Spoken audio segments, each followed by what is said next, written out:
Hello, today we are going to be talking about how to work with a survivor of sexual assault. Now, as much as I want to say that every instance is different, there's a lot of research and there's a lot that goes into this process. Some of the most important aspects are to be compassionate, non-judgmental, supportive, and we're going to really get into that today. What it looks like, some of the different techniques that you might be able to use in order to help somebody feel supported. It's one thing to say that, it's a one thing to say that you are empathetic. It's another thing to actually make sure that that person is picking up on the fact that you're being empathetic. Does that make sense? So at the end of the day, perception is reality. If they perceive that you're being threatening or judgmental, then you're not going to have the same outcomes as if you were compassionate and open. And regardless of your intention, at the end of the day, what matters most is what that person is feeling at the end of the day. If they feel like they have the control that's necessary in order to move the needle forward to whatever goals they may have following the sexual assault. So we're going to get into that today. It's really good stuff. So take out notepad, paper, whatever you need to do. Okay. So as many of you already know, this training is through the OVC program. The same curriculum that I use in all sorts of educational aspects too, helping people better understand how to work with survivors. Okay. So learning objective today is to use crisis intervention, education, and supportive counseling skills to assist sexual assault survivors. And we're going to be covering this REST acronym. And REST stands for Crisis Intervention, Education, Supportive Counseling, and Skills Training. Now, what is crisis intervention? Crisis intervention is really something that just helps us kind of stop the bleeding. I really found that I appreciated crisis intervention because it's just you intervene with somebody's emotional state at such a pivotal time in their life that you can literally help them on the trajectory of creating better outcomes than they could actually have on their own, right? So, but crisis intervention, right? It's management. It's what are our next steps? What is happening right now that we need to address in order to stop the bleeding? It's not long-term or, we're going to stop these negative feelings from popping up for you forever, right? This is just what can we do right now with what we have. And this could be, if you're an advocate, this could be over the phone.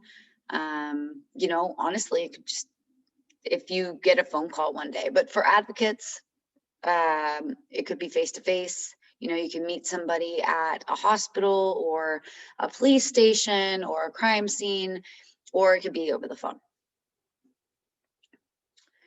Now, we can support survivors in whatever way they need support, and that's going to look different for all people, right? Somebody who is coming off a crime scene may need a blanket or something to, if they have a dog or a cat that needs tended to, right? We're just trying to support them in whatever situation that they're in at that moment. We want to normalize their reactions to trauma, help them prioritize and solve some concerns that they may have at the moment, ensure that they're treated respectfully. Sometimes during questioning, it can seem like the officers or investigators aren't being trauma informed.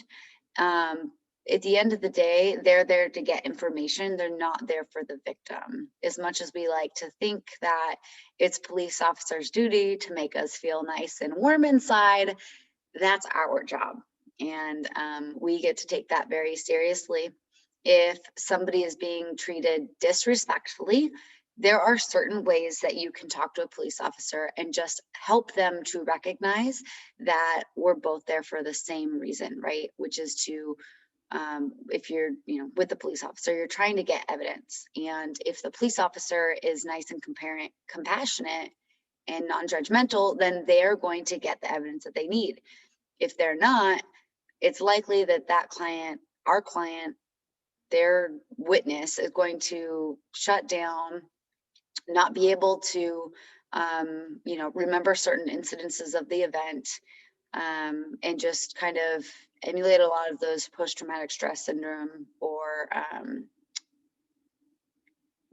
post-rape syndrome. We're also available to support their significant others and provide crisis education, different referrals, and letting people know how we can follow up or how they can follow up with us. Now, when should crisis intervention begin? Okay, really, we want to intervene as soon as possible. Within the first 72 hours after a sexual assault is really like the key time that intervention or crisis intervention is going to have the most long-lasting effects. Now, since people don't really like to talk about the assault because it can be very painful, we may be able to offer some different counseling services right at that time rather than wait. And people can always refuse help, but if you don't offer it to them, they may not ever know that it's available. And this is really an opportunity to alter the trajectory of their lives, right? And it's truly priceless. It's normal not to want to talk about a sexual assault, but you want to give people the opportunity to do so that they can start processing as soon as possible and get on with their life and try to do whatever they can to flush out the pain and the trauma. Now,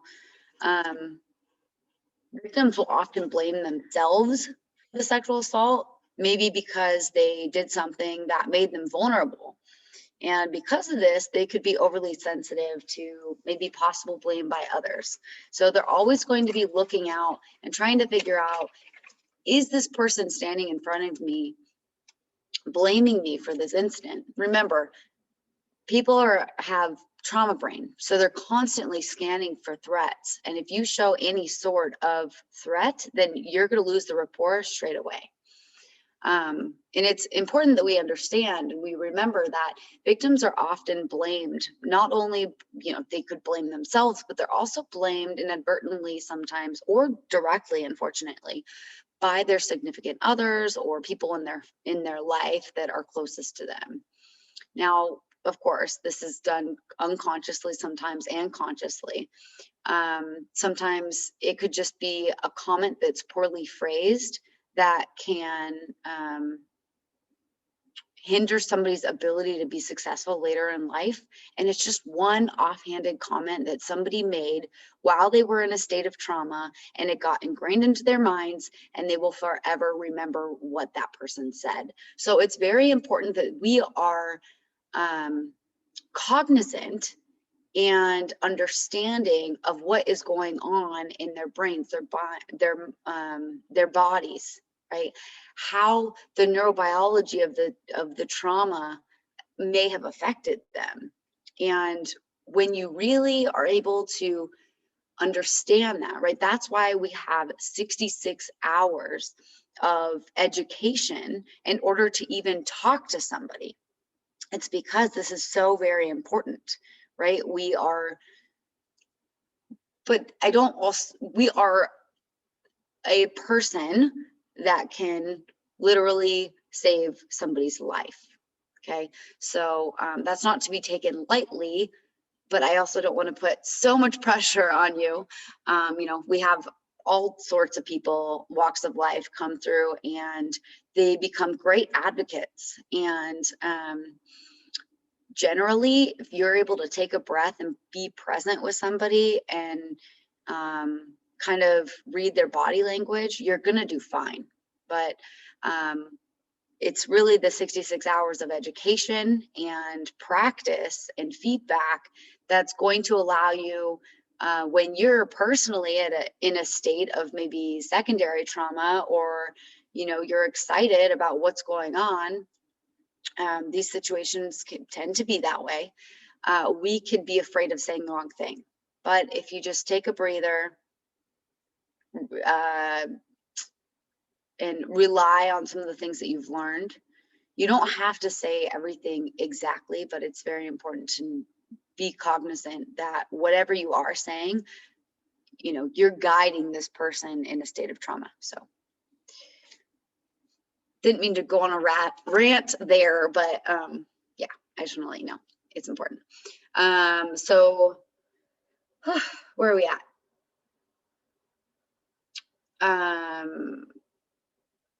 Yes, I think I covered everything we needed to. Now, positive statements. It's important if you are giving instructions, excuse me, or scenarios, if you know, you don't want to correct something that they say, but when you're responding and you're letting them know that you hear them, sometimes you can kind of shift things a little bit so that things are a little bit lighter.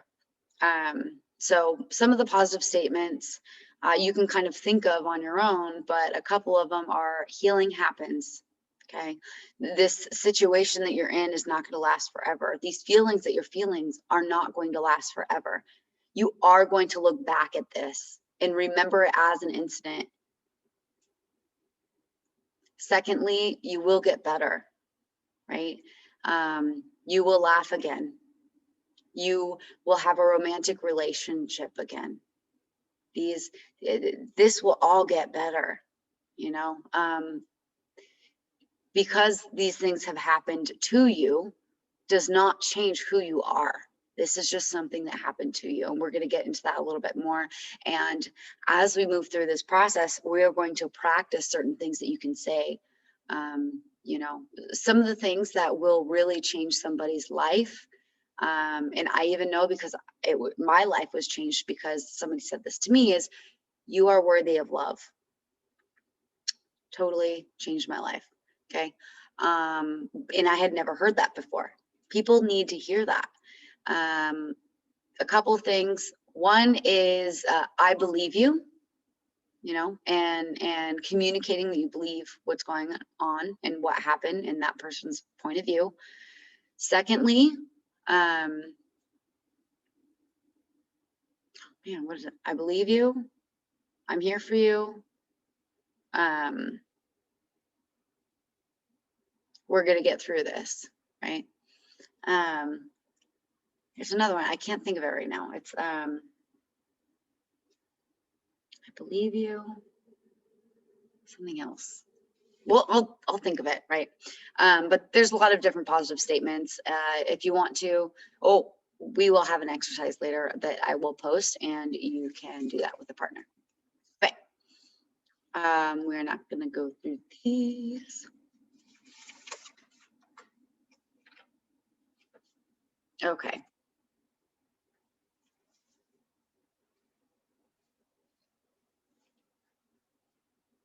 Now, there are certain issues that will arise in really any given sexual assault crisis, and everybody is different, of course. But it's important to be cognizant of some of the different things that may come up. Okay, and they may be more than you may have thought, right? So some of them are whether or not they want to report to the police. People don't have to report to the police. Oftentimes you'll get phone calls asking whether or not they should or shouldn't. We always want to err on the side of reporting for a number of reasons.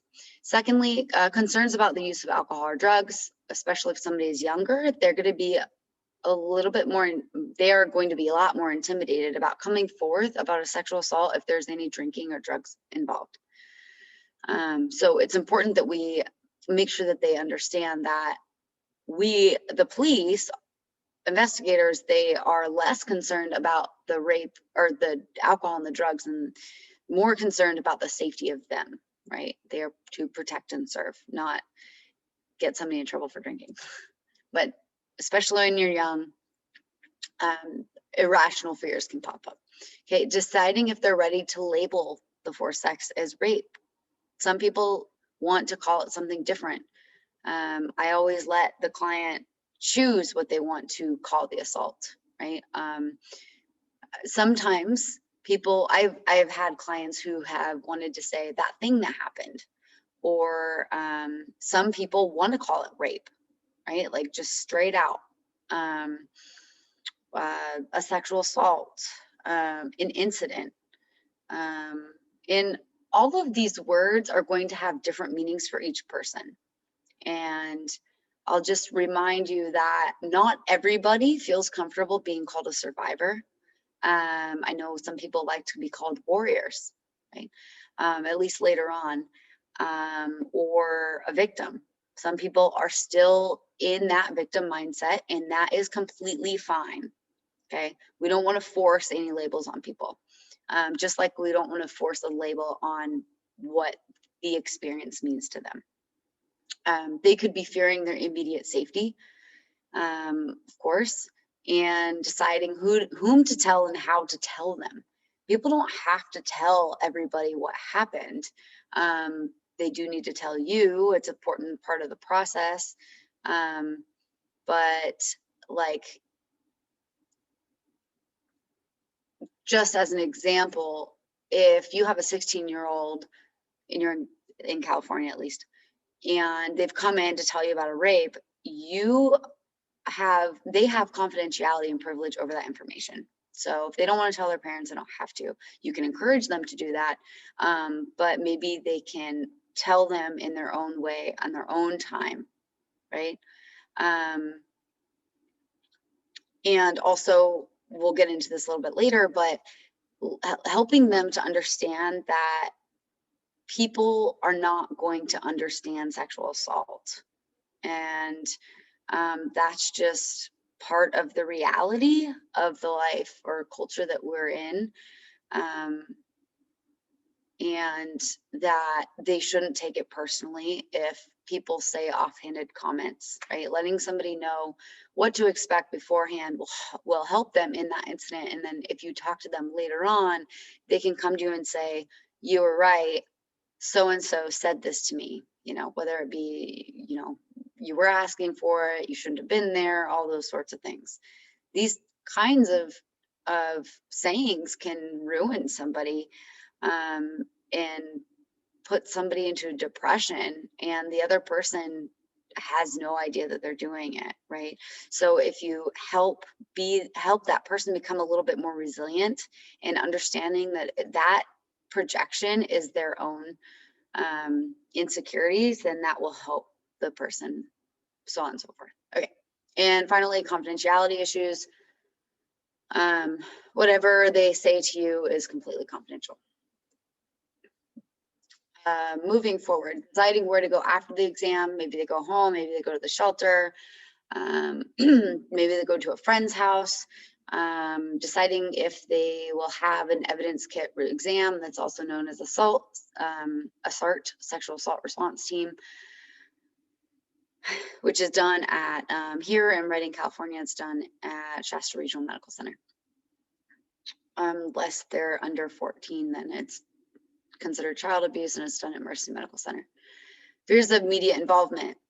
When I was raped when I was 16, and when I thought about actually reporting the incident, my main, I promise, it's crazy to think about now looking back, but my main concern was that I was going to be on TV and I was going to have interviewer, like paparazzi practically saying, you know, tell us more about the incident, and like my name was going to be plastered everywhere and my family was going to be upset, and I was going to be shamed, and oh gosh. So but in addition to that, when you're an adult, say you may have a company, or you're in a leadership position, or maybe you're in a commercial, or you're an actress or an actor, or the person involved is a very important person,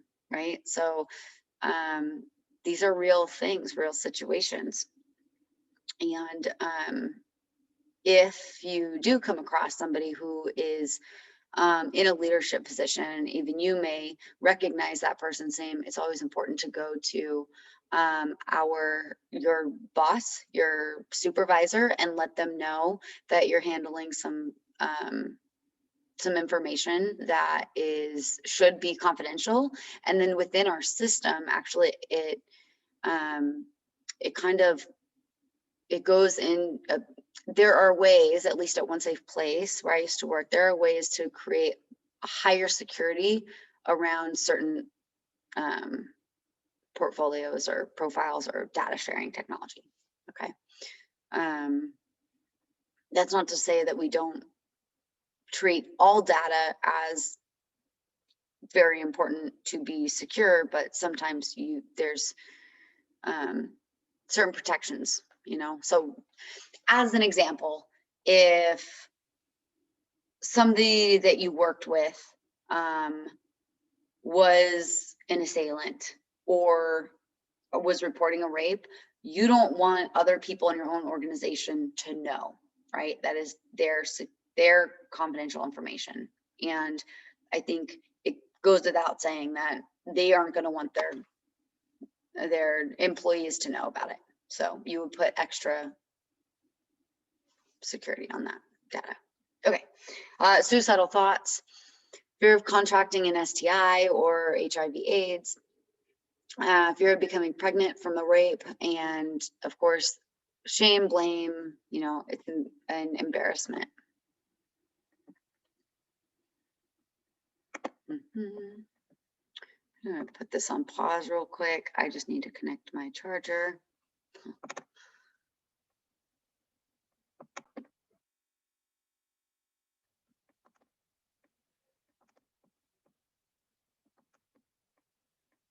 Okay. And some things that my students have also added to this list is, will I ever see them again? Is there even evidence? If there's lack of evidence, what does this mean for me or about me? And was this my fault? These are also, you know, it's kind of part of the shame and self-blame and embarrassment, but it's just a little bit more specific. So I want to share those with you.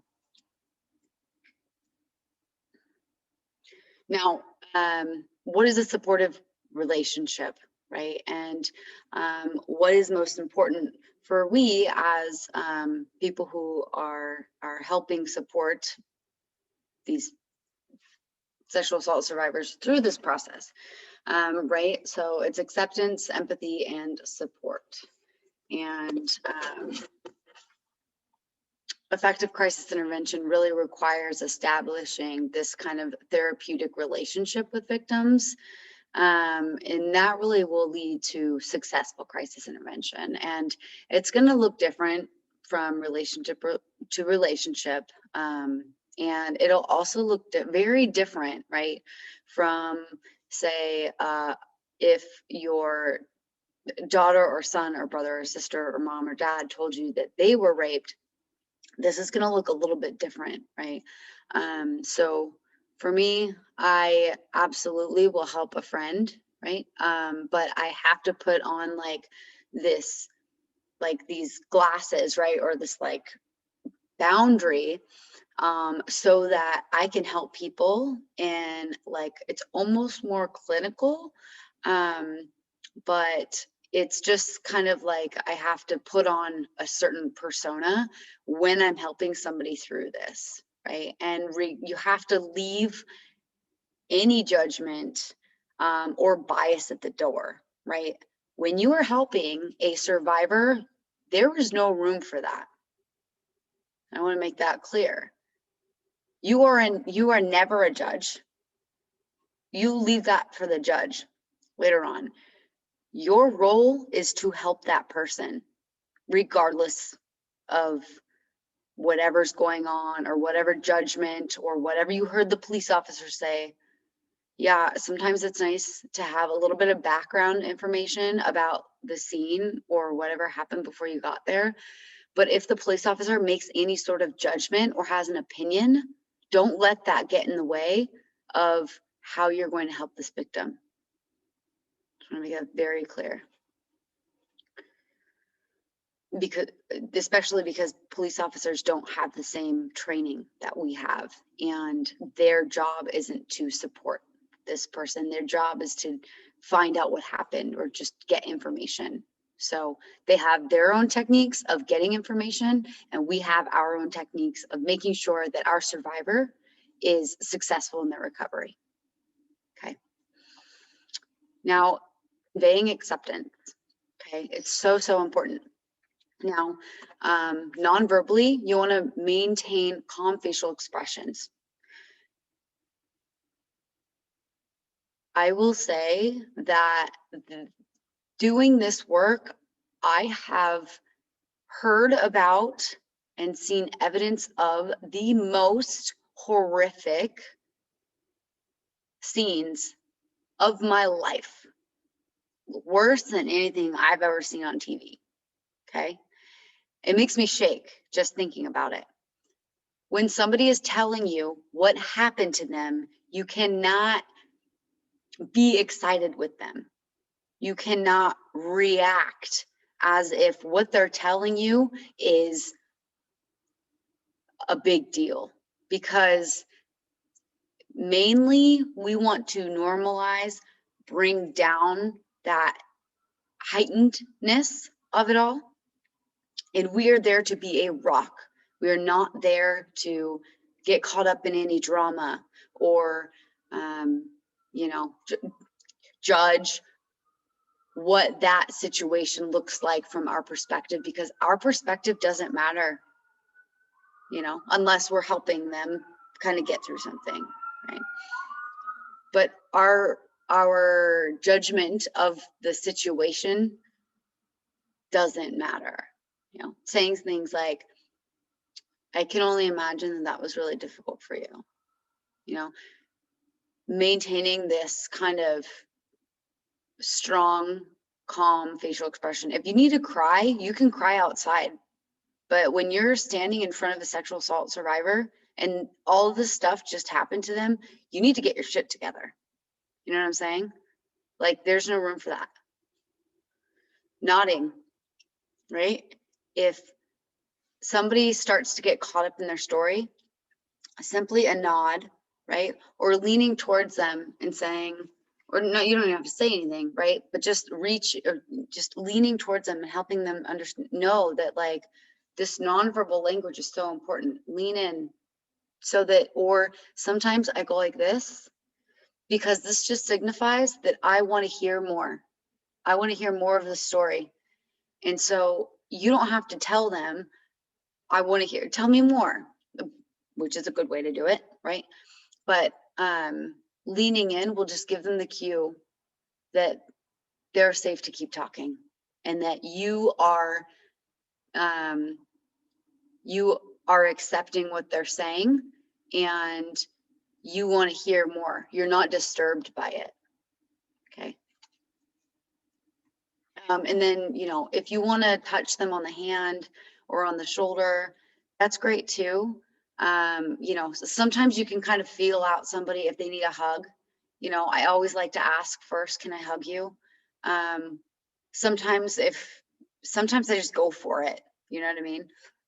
But I've had a lot of training and a lot of experience, and dozens of situations that I've been in, and most advocates have been in, where they can kind of read if somebody needs a hug or not, but a simple touch on their hand is okay, or their shoulder. But it's, especially if you're just meeting, it's important to kind of ask. I know, like for me, if I'm going through something and somebody says, can I give you a hug? That makes, first of all, I'm appreciative that they asked, because it shows that they care about what I want, and they're not just hugging me because they feel bad and they want, a hug. It's about me, right? So, do you mind if I give you a hug, or can I give you a hug? I'm in control of when I want to release that hug, right? It's not somebody else hugging me. It's, I get to say yes or no to that hug. Okay, it puts them in control. And then also I get to say, yes, please, I want a hug, right? So it just, ask first. Go on a tangent forever. Let's see where we at. Okay, and then verbally, of course, restating what they've said, and use their own language. If they said, he left me on the floor, you don't want to say something different, right? Like through your own lens, like what's another way to say that? You could say, instead of he left me on the floor, say something different, like whatever you thought. You want to say what they told you. So, okay, so he left you on the floor, and then what happened? Right? Even though sometimes it can feel gruesome, you got to keep going, and you got to help them process what the heck just happened. And then using their own language. If they are maybe using slang or even curse words sometimes, I want to match that language so that it kind of builds some rapport. And my acceptance of how they're speaking. If I say I was coming from work, right, and maybe I had a presentation that day, and I'm all done up, okay, and they just came out of being held hostage for 5 days, and they look terrible, and they feel terrible, I don't want to go in and, say, like, be in this professional mode. I need to match their mode, right? So if they're saying that, just using certain slangs, right? Y'all, or that guy, or, I don't know. You want to match, right? Another thing, a skill that's important to kind of develop or be cognizant of is to, if they are speaking at a certain level, right? Depending on what part of the crisis we're at, right? You can lead the conversation, right? In terms of lowering, like if they are going 10 times a minute, or 100 words a minute, then you can actually lower your voice a little bit and talk a little bit slower, so that they can understand you, and then they kind of can talk slower. If they're trying to get out information and you're trying to get information as quickly as possible, you're also going to want to meet them where they're at. If they're talking fast, you're going to ask questions fast, right? So just meeting them where they're at and using their own language. And then allowing and encouraging expressions of feelings, right? It's okay to feel like that. Tell me more. And of course, this looks different for everybody. By what you do, right? Listening attentively. You don't want to try to multitask, unless you're like past this crisis zone. You want to make sure that you've got that eye contact, and then taking time to be with the victims and allowing them to process at their own pace. think about a time where you've been trying to say, maybe tell your parent that some big story happened and, you know, they're cutting vegetables and they're not making eye contact with you. How did that feel? Okay. Felt like you weren't paid attention to, you weren't worthy of attention. What you're saying isn't important. So if, you know, from your mom or dad's perspective, they could say, I'm cutting these vegetables to feed our family. Well, the kid or the person who just has gone through this big experience doesn't care about any of that, right? They don't care about what you're going to do with this information later. They want to make sure that they have somebody that they can trust. So making sure that, you know, sometimes you could have like something down below and just write some scribbles, right? And later on you can revisit these. Or, you know, you can connect the dots later on when you're reviewing the police report or something, right? But you want to make sure they feel comfortable. So, yeah.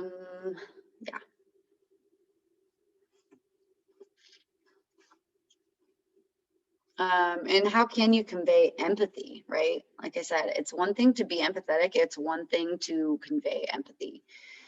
Now, letting them know that we understand the situation from their own perspective, and that, you know, not holding any judgment, leaving the bias at the door, and saying things like, I'm so glad you told me. I'm so glad you're here.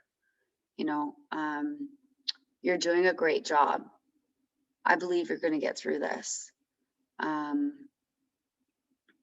The courage it took for you to come in here today is remarkable. And, you know, I hope that you're proud of yourself. Restating their feelings, right, in their own words, and acknowledging that whatever they are feeling is normal. Now, remember that the story that they're telling is their own, and, you know, they have a right to control how that story is told. So tell it as if they're telling it. Now, how can you demonstrate support? Helping them or getting them something to eat or drink. If, say, of course, if the rape wasn't oral, then usually it's more likely that they can drink something or eat something, and reassuring that the sexual assault was not their fault. Oh, it wasn't your fault. Okay, that's the other one. One is, I believe you. Second one is, it wasn't your fault. Okay, so those are the two big ones that will hit home and create a lot of change, right? And a lot of rapport building. Reassuring them that what they did, whatever they did was right, because they were able to survive it, right? You did the best you could with the information and skill set you had at that moment, and you didn't do anything wrong. Whatever you did, you survived that situation, and you're here talking to me right now, and you're safe right now. So whatever you did, it was fine. It was good. Okay. And it's kind of at this point, you know, if you're having that conversation, that you can kind of bring in some of the neurobiology of rape trauma that we learned last lesson or 2 weeks ago or something. You know, about, you know, there are certain, when you get stressed out, or, you know, in post-traumatic stress syndrome, you know, explaining just that your some parts of the brain can shut down, and your body is literally, your brain is helping your body to survive, and you survive that. So I'm glad you're here today. It makes a big difference. How can you be sure that they have a safe ride home? Sometimes that means that you're going to wait with them, right? Wait in the cab with them, or wait while the cab is arriving. And that is generally all taken care of through grants. So they shouldn't really ever have to pay for their own cab ride or anything like that. I will say that I've had cabs that took forever to get there, and I didn't want our victim to have to wait any longer. sexual or SART at the hospital, SARTs can take, 5 to 8 hours. Sometimes you're there the entire day, or you're there from 2 a.m. until 6 a.m. You're watching the sunrise, After going through all that, your client is exhausted and they need to get home. So if the cab says, oh, we'll be there at 45 minutes, I will sometimes just get an Uber or a Lyft and watch them, make sure that they get home, and just review that on my phone. And then I just, turn it in or eat the cost. It's up to you. And then making sure that they understand the resources that are available to them, and helping them to take care of some of the practical problems. If they have a pet at home that needs to be fed, or they have a pet that they left somewhere, there's different ways to go about just kind of taking care of those things. And then immediate needs, do they have what they need to shower or change, or do they have enough food to eat for the night? Do you need to order them some, takeout, something like that, right? So support can be demonstrated in a lot of different ways. And then destigmatizing the rape. Now, there's a lot of stigma attached to sexual assault, and it can blame and shame a victim and suggest in some way that it was their fault. And to reduce the stigma that they are afraid of and that they have towards themselves, right, we must promote a view of rape as a criminal act, right? We need to separate the blame from vulnerability. And this crime was committed against the individual, right? And this individual is a victim of a rape crime. Rape is a crime. It's something that I tend to explain to clients is, look, we as a society decided that this wasn't okay. There are certain groups of people who just haven't caught up yet, and they still stigmatize people, okay? But we as a society created these laws in order to protect us. And we all decided that this isn't okay, and we decided that this is a crime. You have so many people supporting you. There's, this is not your fault, okay? And then normalizing some of their responses. We can normalize them by providing information about what they might feel now, in a week, tomorrow, in a month ahead, talking about some of the typical responses before they occur. For instance, like letting them know that it's normal to get upset when discussing sexual assault, even months or years later. Whatever they feel, they aren't the first to feel this way. They're not alone, and making sure that they know that there are resources that are there to help them. And when I say they're not the first to feel this way, like if you let them know some of the things that may come up for them, then when those things come up, they will think, oh yeah, Christine told me that, and this is normal. Okay, I'm okay. And it helps them self-regulate. Okay. And then recognizing avoidance. Avoidance can be very common in sexual assault, and the literature definitely shows that. It's a coping strategy. It's an effective one, but is definitely a coping strategy. So it's important that you let the client know that avoidance is something that could happen. And this first step is to help them recognize some of the different, like what avoidance might look like. Now, one of the reasons why a survivor may not report a crime is because they want to avoid thinking about it, or dealing with it in any way, and this also includes excuse me, this also includes like their participation in the legal process. So if you can help them recognize avoidance early on, that then everybody is safer, right? You're more likely to be able to get somebody off the street who's a rapist. You may be able to get them the resources that they need. And because they will be able to lean into it a little bit more, right? They must not avoid the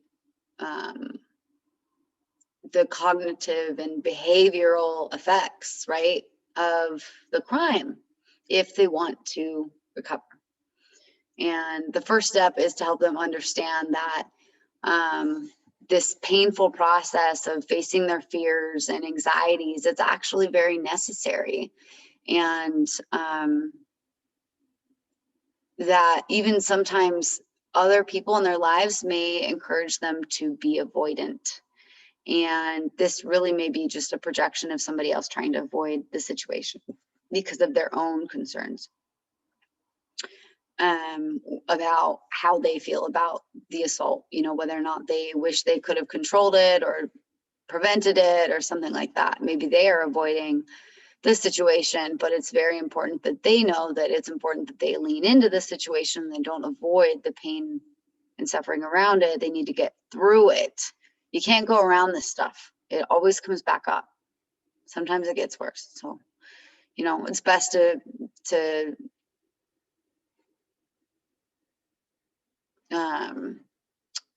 not ignore it, right? These memories are going to come back, sometimes in the form of nightmares or flashbacks or phobias, or in other ways. And this is another time that you can bring in some of the neurobiology that we learned about. You know, it's important to get it out, you know, to help the client kind of recount the story in detail. It's an important part of the process of healing. And one of the reasons why we say that you need to make sure to keep like that even tone, or that calm facial reaction, is because sometimes people don't want to burden you with the information that they're telling you because they know that it's intense and it's heavy, and they don't want to put that on somebody else, right?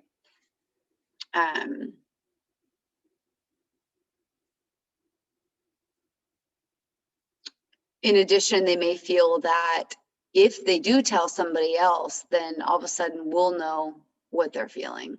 And generally, somebody who's just been raped, you know, they could feel soiled or dirty and unworthy, to say the least. And that's it's unfortunately it's a part of the process and it's a reality. But you get to be there for that person, right? To help them through that process, and helping them understand that you're there for them, and you don't think that way. You think that they are courageous and responsible, and they are beautiful, and you know, whatever you can think of in those instances that will help that person connect and feel more comfortable to lean into processing their trauma, the better. Okay.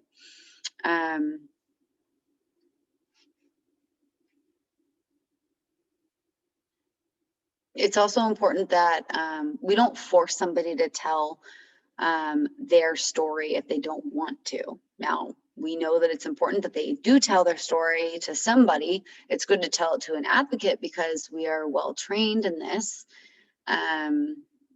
Sometimes it's better to tell an advocate before a police officer, so as to flush out and kind of get used to telling a story without the trigger, as advocates, we are trained to be cognizant of trauma. Okay, so when somebody is retelling their story, especially for the first time, or recounting their story for the first time, we are specialized in this, right? So we are not going to re-traumatize that person. Whereas if they're telling it to a police officer for the first time and the police officer is just digging and digging and digging for more information, and you know, it's 4 in the morning and they were raped at 2 a.m. and they went through a SART, that's not the time to keep digging for information, right? That's the time to go home and eat your favorite snack and relax and be taken care of. And you know, anyway, so I think what I mean to say is that we don't re-traumatize people, okay? But if somebody is telling the story for the first time and they get re-traumatized by telling their story, then the neurobiology is going to associate retelling the story with re-traumatization, which will make them not want to tell the story, or it will make them recount the story in the wrong way. Okay, and this wrong way may lead to them blaming themselves, which creates a whole havoc of issues, especially when you're talking about court procedures. So it's important that somebody's able to flush out everything that happened with an advocate who's there and understanding and is supportive. We are very, very important in this process. Just the mere fact that we understand their perspective in and of itself will save lives. I'm not even gonna underplay this. So it's essential, of course, to show acceptance and reassurance that for victims, and while they may have suffered horrible, hurtful, and humiliating trauma, it in no way changes their worth as human beings, right? It's important to let them know that the rape was a crime that was committed against them, and that really says a lot about the assailant, not about them, and that we'll do whatever we can to help them recover and get back on their feet. Okay, so that's the end of that one. And I guess you can go ahead and click to the next video if you'd like. If not, I will see you next week.